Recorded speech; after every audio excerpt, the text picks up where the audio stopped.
Hey everybody, we are back. Welcome to Rankable episode 39. I'm your host as usual, Jared Thomas, Senior Account Executive at iPullRank. And today we have a great episode lined up for you guys. We're going to be talking about the reasons why you should start a podcast. So what we're looking to cover today, we're going to cover the benefits of starting a podcast, what strategy you should deploy when creating one, how to book your guests, what tools and equipment you need, distribution, and more. And I have a very, very special guest here today with us. She has close to 20 years of marketing experience under her belt, formerly served as the VP of marketing at First Global Bank, and is now the CMO at JMMB Group in Jamaica, and is the host of the Internal Marketing Podcast. So I'd like to introduce our special guest today, Miss Kerry-Ann Betton Stimpson. How are you, Queen? Wagwan. Hi, Wagwan, Jared. You're good. Your accent, I love it. I love it. Well, thank you so much for having me. I'm so excited. This is awesome. And as your first LinkedIn Live guest, I don't know if I should pee my pants, but this is great. Thank you so much.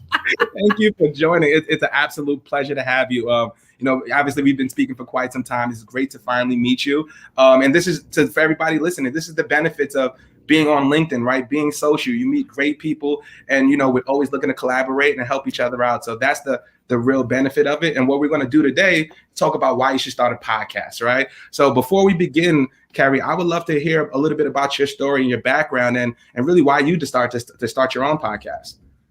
Great. Well, thanks so much. I mean, I'll just keep it real tight. Of course, you hear the accent, right? I am Jamaican, born and raised, still living in Kingston. That's where I am right now. Wow. And I really, as you rightly said, we've got lots of noise going on outside. You got the traffic going on.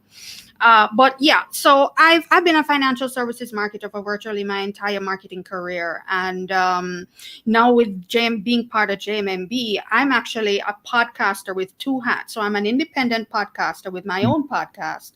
And I also do a podcast format for JMMB as well. I host it, and with my team, we produce it.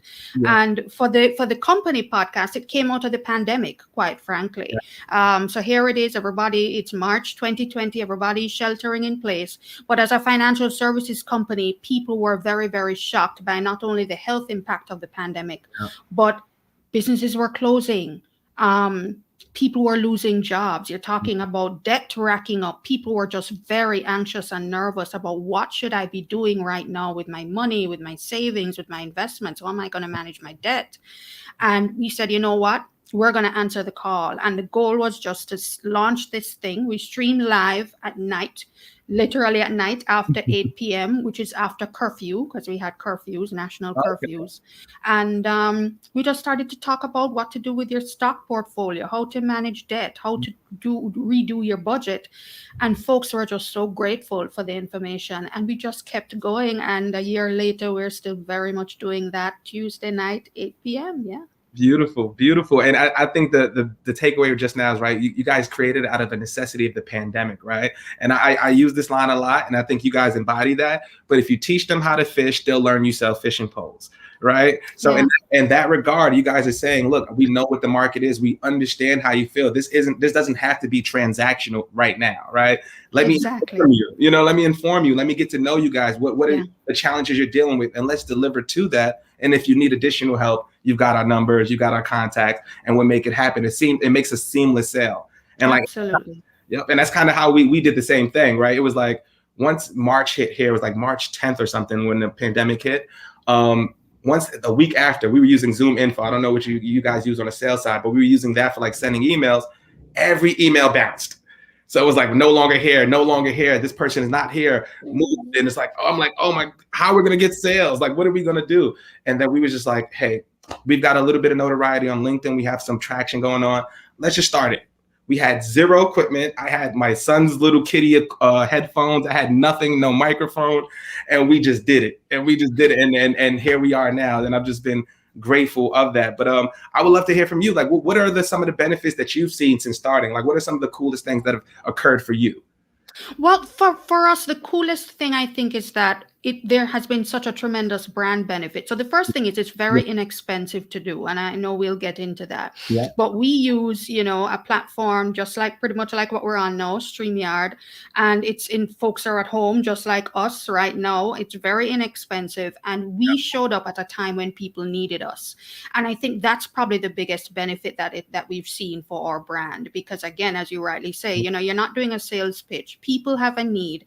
They remembered us as the brand that stepped up to the plate and answered their call when they needed it. Yeah. And when they see that kind of authentic, empathetic display of, we're here for you, here is some great content that you can use that's really valuable, I think that's really been what's been great for us, because we had budget cuts in marketing, understandably so. Yeah. And, again, everybody's sheltering in place. You're not quite sure when the turn is going to happen and when you're going to be able to do business at the same velocity that you used to.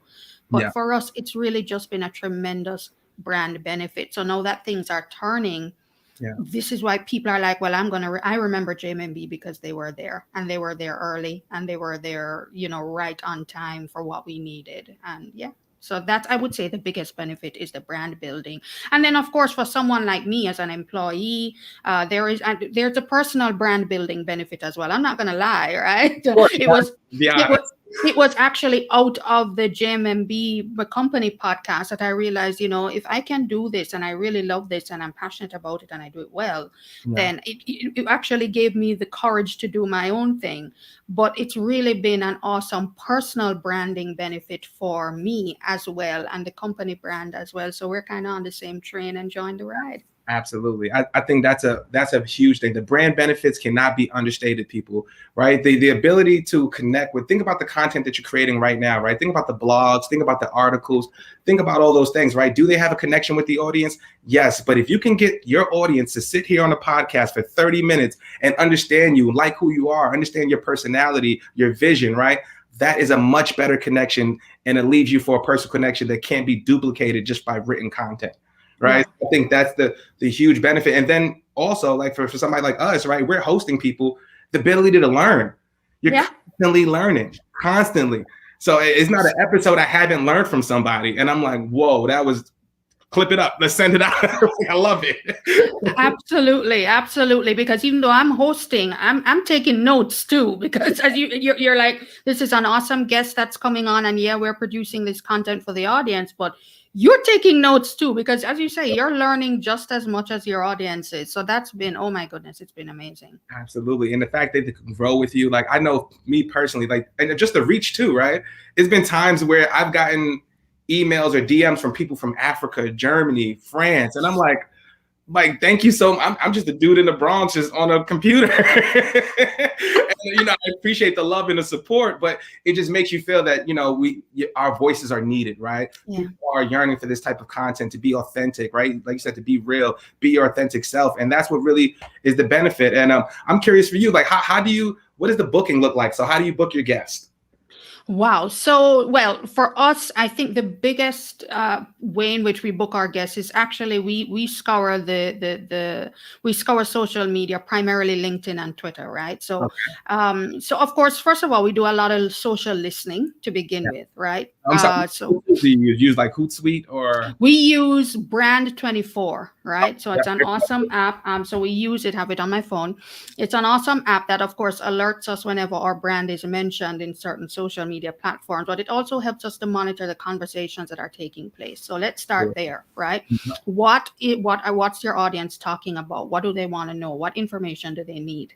And then that gives us the topic ideas. And then in terms of, well, who are the subject matter experts that we need to engage to talk about these topics? Again, you go back to the same Twitter and LinkedIn platforms, look at these folks, their content. Maybe they would have had prior episodes of other podcasts they would have been guests on. You want to get a feel of the personality and the vibe. And then literally we reach out to them via DM, and usually I would say we get a 9 out of 10 success rate. Folks are, I find, especially in the last year, everybody is on lockdown. Everybody's actually trying to build their brand, stay alive, remain focused, be out there. We've found folks are very eager to jump on board. So that's basically how we've been doing it. And folks have been very responsive, and it's been great. Same. I wish I was using the social listening. I wish I was using Hootsuite a little more. Like the way I looked at it personally was like, look, in order for everybody's doing a podcast, right? So what's one way that we could differentiate ourselves, right? Especially being an SEO, we're a Black-owned business. It's a very niche audience, a very niche, product that we sell. So with that being said, I was like, if people aren't coming, I want people to say, how did Jared get them? Yeah. Or how did that meeting take place, right? So what I was doing, I was just shooting for the stars, hopefully landing on a cloud. And I've been, very grateful, like you said, like a 9 out of 10 success rate. But what I was doing, I was pulling out my phone, going right in my bedroom, put the light kit on, and I was just telling people about who I am.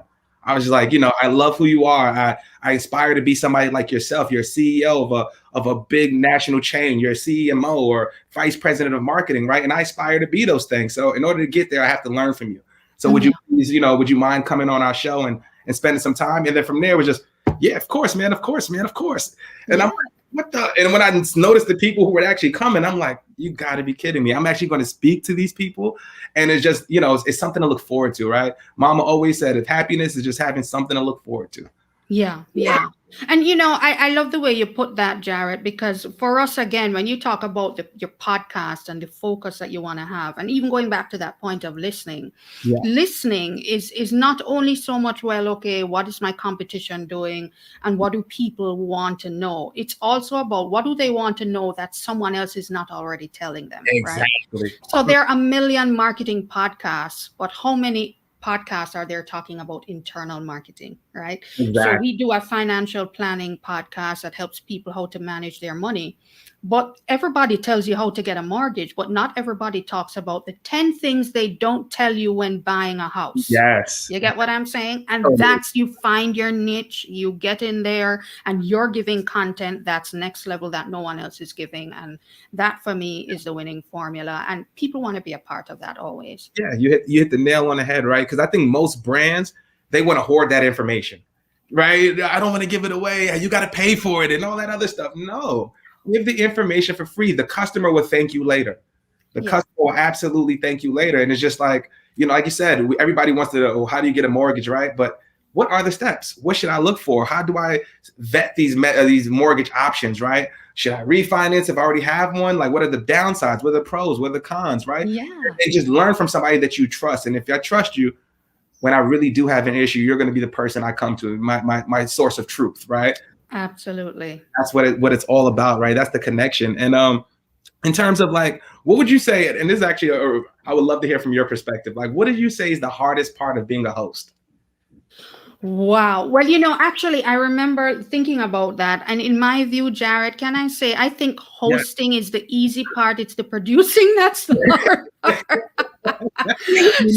So I actually wear both hats, both on the company side and on the personal side of podcasting. But from a host perspective, if you want to get really specific about hosting, it's really trying to make sure that you have your finger on what are the kinds of questions that you want to put out there, which arguably some will say that's a producer's job as well. But the reality is you really need to have a deep and intimate understanding of your audience. And not everybody is able to do that. And especially when you're doing a live discussion like what we're doing right now, and people want to comment and they're dropping a question, or you're picking up conversations that are happening parallel to what you're talking about on the screen.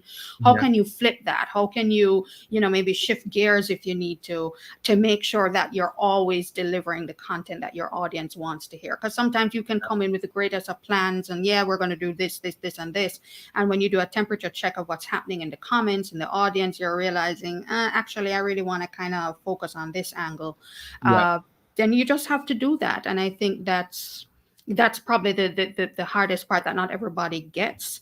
But hey, that's how you separate the men from the boys in terms of the host, right? So true. I think I would agree with you 100%, right? It's the stuff that people don't see behind the scenes, right? What goes into pre and post production, right? What clips and listening back to the episodes. Me personally, I can't stand listening back to the episodes. I don't know if you do, but like I feel like I always find something wrong. I'm very critical of myself. So I can't listen back to the meetings. I can't listen back to it. I always find something wrong with it, right? But it's just like you said, just the benefit of that, right? It's just yeah. Right. And then, I'm a listener. I just listen right away. I go right back to the recording and I listen. Yeah. Sometimes for me, why I listen is I just want to learn while it's still fresh, and that's me. And of course, everybody is different. So if you can't listen, that's okay. For me, I really just want to learn in the moment. Is there something we missed? Because sometimes, again, maybe that's something for future episodes or for repurposing when you're taking your podcast content and you realize here was an opportunity to spin something. When we're repurposing content, maybe in a blog or a social media post, how can we flip that again based on what we probably didn't pick up in the live discussion? So different strokes for different folks. But I listen right away. Totally agree with you. As you know, like there's a ton of competition in the space. I hear from a lot of people. It's like, Jared, look, I know you're talking about starting a podcast, but everybody's doing it, right? So I don't feel the benefit of doing it, right? So I'm curious to hear from you. Like, what are some ways that you differentiate yourself and your show to provide that experience for your users? Yeah. Well, or to be straight, we always for us it always comes down to one question we're always asking ourselves, right? Mm-hmm. What are the questions that our audience is asking that no one else is giving them the answer to? So that's always at the forefront of our minds. What are the questions, the challenges, the problems that folks in our audience are experiencing right now that no one else is giving them the answer to? Because at the end of the day, we want to have the conversations that others are not having. We want to go there, we want to go there. Exactly. And as I said, going back to that same mortgage example, again, there were lots of webinars and live streams and podcasts on mortgages and how to get a mortgage. We got a lawyer on our show, a lawyer who represents folks who buys homes, who was able to tell you all of the pitfalls that some of his former clients had when they were buying a place. Yeah. And all the court cases that he would have experienced. And he's like, this is how you avoid that when you're buying a house. That's it. I mean, it was like probably one of our top performing episodes because folks are like, first of all, the bank is giving me this information. Are you kidding? They're like, first of all, they're like, oh my God, this is so authentic. And then again, nobody else, a lawyer coming on to tell you how you can avoid these pitfalls when you're buying a house. Are you kidding me? No one else was having that conversation. That's how you win. You're delivering content that's answering the questions that nobody else is answering for your audience right now. Absolutely. And then I think you hit the nail on the head too. You differentiate yourself. What bank is doing it? What bank is doing it, right? Like there's a distrust, especially in the Black community, right, about banks, right? We don't have our own banks. We don't have our own financial institutions. So there's going to be some sort of distrust, right? You feel like you're going to get got, so to speak, right? Yeah. That's the thing. So the fact that you guys are like, look, we understand that. We understand the perception of that, and we're going to tackle it head on. I think that's cool. I think that's exactly. And in our case, I mean, Jamaica is like 90% Black, but for us, we're a developing country, third world country, where the majority of our population are poor. They live below the poverty line. So that mistrust of established financial institutions, who they say the banks are like, they're not for poor people like us. Yeah. And here we are as a bank, just being level with you and saying, hey, this is how you're going to avoid this. Okay, don't listen to those guys over here. You got to do this. And they're like, are you serious? And you're not charging me for this? This isn't gated content. I don't need a password. I don't need an uptown address. Are you kidding me? Yeah. It wins every time. Yeah. And I think that's a great point you said, right? Do you guys gate the content? Or you just like, hey, come at this time, enjoy the show, right? That's collective. YouTube, Facebook, you go on the YouTube channel, it's there, press play. We don't even know necessarily who's watching all the time. We're like, it's there. But when they come back to you, you get the DMs, you get the emails. I love your episode. This is awesome. They share the episodes on the platforms. Yeah, that's how it is. We're like, it's free. It's for you. Just click. But that's the value, right? And that's what I've always been telling, at least internally, and those are the things I present externally, right? You don't have to gate everything, right? Yes, do you want the content? Do you want to know who's viewing it? Yes, we do. We want to know those metrics. Yes, in an ideal world, yes. But at the end of the day, when people see a gate and I have to put my email, I automatically think sales. You guys, it's a bait and switch, right? Yeah. Like, I know I'm going to get somebody, you're going to give me the content. I'm going to have Jared call me at Monday. He's going to call me 5 times in a row. I don't want that. No, I just give me the information. I just want some good information. That's it. Exactly. So that's top funnel sales, right? It's just like, hey, let's build the customer awareness up, right? Let's get you to trust me before you even think about working with me or doing business with me. So you don't have to, right? That's where the future of, I think, podcasts, and I think the future of sales is going to be a frictionless process. People want the information, what they want, when they want it. I don't want to have to speak to 2-3 different people to get to what I want to. And I think that's the biggest thing in the industry right now. Just like, hey, we want to gate the content. We want to know what our audience is doing. Yes, that's fine. But just give them the content. They will thank you later. Will it be longer? It's a long-term play, yes, but it has benefits. Absolutely. I'm curious, what was the conversation like when you brought the idea internally? So being that you guys are a bank, was like the leadership team like, whoa, Kerry, why are we doing this? You know, I'm just going to be very honest. I never asked for permission, right? So I'm the CMO. Yeah. I manage the budget. I said to my team, guys, it was like Monday. I said, we're going live Wednesday. We're doing this. And in 2 days, we put it together. We had we had 2 guests on that first episode, 1 internal person, 1 external. Of course, the internal person is in sales. So she's like, oh, a way to get in front of customers in a pandemic, I'm in. Yeah. And then the external person, based on their line of business, they were like, they're in. And it happened in 2 days. And to be honest, Jared, I think now I still feel like maybe there's some of our leaders who are still not quite clear why the heck their marketing team continues to do this thing. You know, I got an email from one of my sales leads, and great. I love her. We have a great relationship. Uh-huh. She's like, so what's the benefit of this weekly episode thing? Is it that we're getting leads out of it? I mean, how much revenue can we track back to all these episodes? Mm-hmm. And I'm like, well, first of all, it's so inexpensive. It's cheaper than anything we do. So from a money standpoint, you don't need to worry about that. But I'm like, that's not what the podcast is for. I was straight up.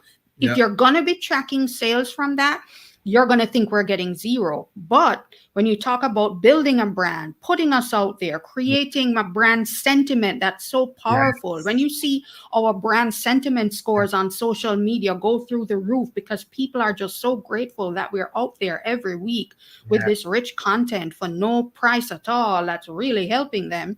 Yeah. I'm like, you're going to see shorter sales cycles, right? You're going to see people calling you that your sales team doesn't need to set up any cold calls. They don't have time because the phone is ringing in, Yeah. So that's what you see. And so, I just keep doing, as I say, ask for forgiveness instead of permission. I just ran with it. And it's doing awesome as far as we're concerned. Oh, that's amazing story. It was very, very similar here. I can't remember exactly what the conversation was like, but I remember going to our founder, Mike King, was like, look, this is something that we need to do. We're working on LinkedIn right now. You see the traction. Like I want to go all in on this, right? It's very inexpensive, like you said. And if we get one deal, we're a good, we have a good cost that is associated with our services. So let's just say that. And if we get it, it doubles and triples in revenue, right? So it's just easy to do, and it connects on another level. And in our case, right, our founder has always been the face of the company. So what are some ways that we can involve other people in the organization to kind of take the pressure off of you of being the face and being out there all the time? So that was really cool. But the benefits, like you said, is the sentiment. Right. I've gotten so many emails and DMs just like, I love what you guys are doing. I love your content. I love how you're authentic. I've gotten emails that says, Jared, like, can you guys duplicate what you're doing for your organization for us? Wow. Seeing that. And it was like, whoa. And then I've got on the phone with people and they're like, I watch your stuff so much. I can't believe I'm on the phone with you. And I'm like, what the? Like, you're a celebrity, man. You're a celebrity. I wish I was. Well, it sounds like you are. I mean, folks are like, I got Jared on the phone. He's on the phone. It's been crazy. And I'm so grateful and blessed. I'm grateful for every like, every comment. And I think that's what it is, right? It's the fact that you don't have an ego, right? It's just people sense that you're willing to help. People sense if you're looking just to do a sale, right? There's been numerous calls I've taken outside of office hours, just like, hey, this is how you do the LinkedIn thing. This is how you look at the algorithm, post like this, change the words a little bit, space it out. And they're just grateful for that. And then next thing you know, they're writing a post on LinkedIn about me. And it's like, whoa, I didn't expect that. And then people see it. See it and it compounds like interest. You know what I mean? Absolutely. And then it just works. So, definitely those are some of the benefits, guys. And then what's your setup like too, Kerry? Like I know you said you started from Monday. Wednesday was up. So what equipment did you start with? So the equipment that we started with on the Wednesday was this. So my laptop and my earphones right here. Yeah. Then over time we were able to invest, and ship things from Amazon. So a nice Samsung Q2 microphone, less than $100 on Amazon. Got a nice ring light right here that's shining in my face. And not very inexpensively, probably $50 on Amazon. And then probably the most expensive investment is a Logitech camera that gives great quality for streaming. So we got that over time, right?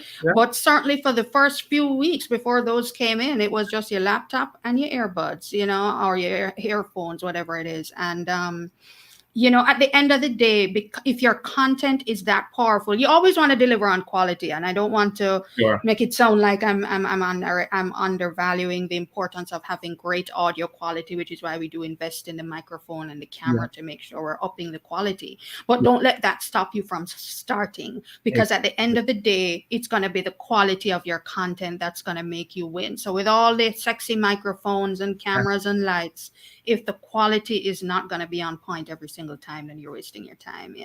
You hit the nail on the head, right? I think we did the same thing. We started off with, I think I just got this mic in Christmas. It was my Christmas gift to myself. I put a little $75 for a microphone. I've got this little external connector over here. I brought the lighting kit that's over there, and that's it. Maybe all in, guys, less than $200.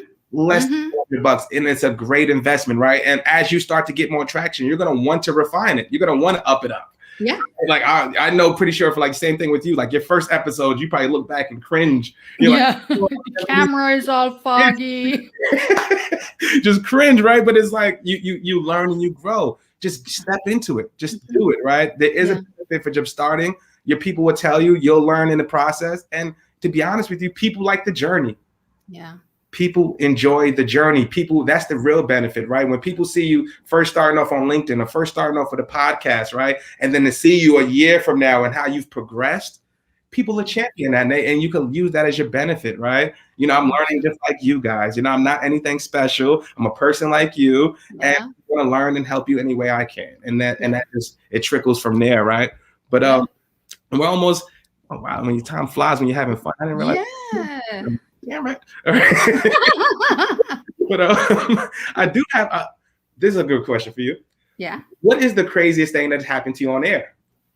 Oh my God. Oh my God. Oh my goodness. So the thing is, I'm doing it from home, and it's 8:00 at night. Right. So I guess if I don't know how much crazy it is on the crazy scale, but everything that's happening in my house sometimes gets through, So you got your kid coming in. I'm on a live stream. I'm doing a live stream right here. So you got your kid coming in there upstairs, and then I have to mute the microphone and like, be quiet.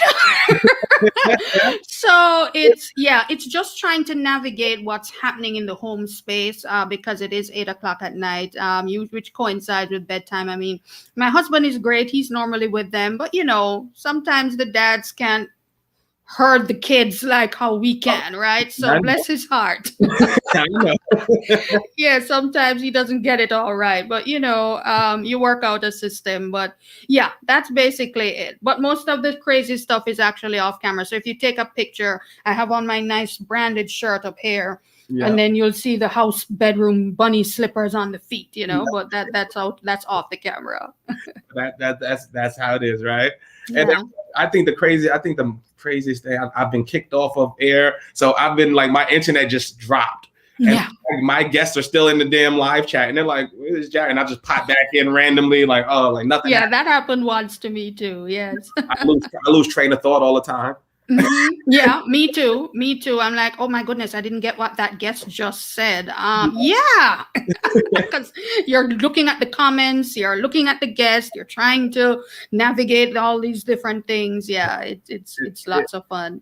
And just to everybody listening, those things happen, and if they do happen, it's okay. People understand it. It's okay. Roll with the punches. It makes you stronger. Yeah, it makes you stronger. We're all going through these crazy times together, right? We all are trying to work and send our kids to school in the same living room, in the same house. I mean, folks are very understanding. So yeah, don't let that stop you. Don't worry about it. Just keep going. It happens, right? And let me ask you the last question before we go. If you had to pick one person in the world to interview, who would it be? Wow. For me, I hope this doesn't sound too boring. It's not a celebrity or anything No. like that. For me, I would love to introduce and this interview, and this is going to be very specific. I want to interview some of my first relatives, ancestors who would have come to the New World from Africa. Yeah. Oh, that's a really good one. I want to know what their story was. I mean, obviously, it's going to be a story of tremendous pain, and anger, and fear, and loss, because they would have been brought over here against their will. Yeah.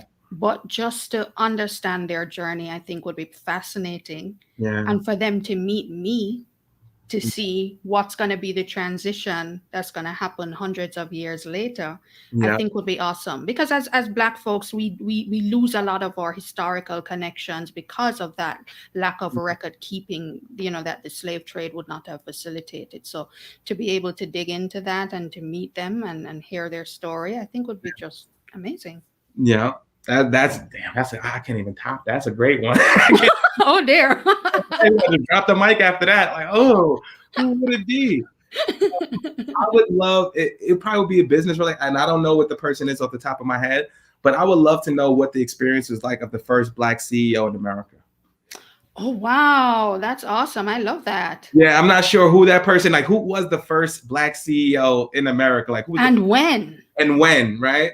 What was the challenges you overcame? What, like, was it during the Jim Crow era? Was it not during the Jim Crow era?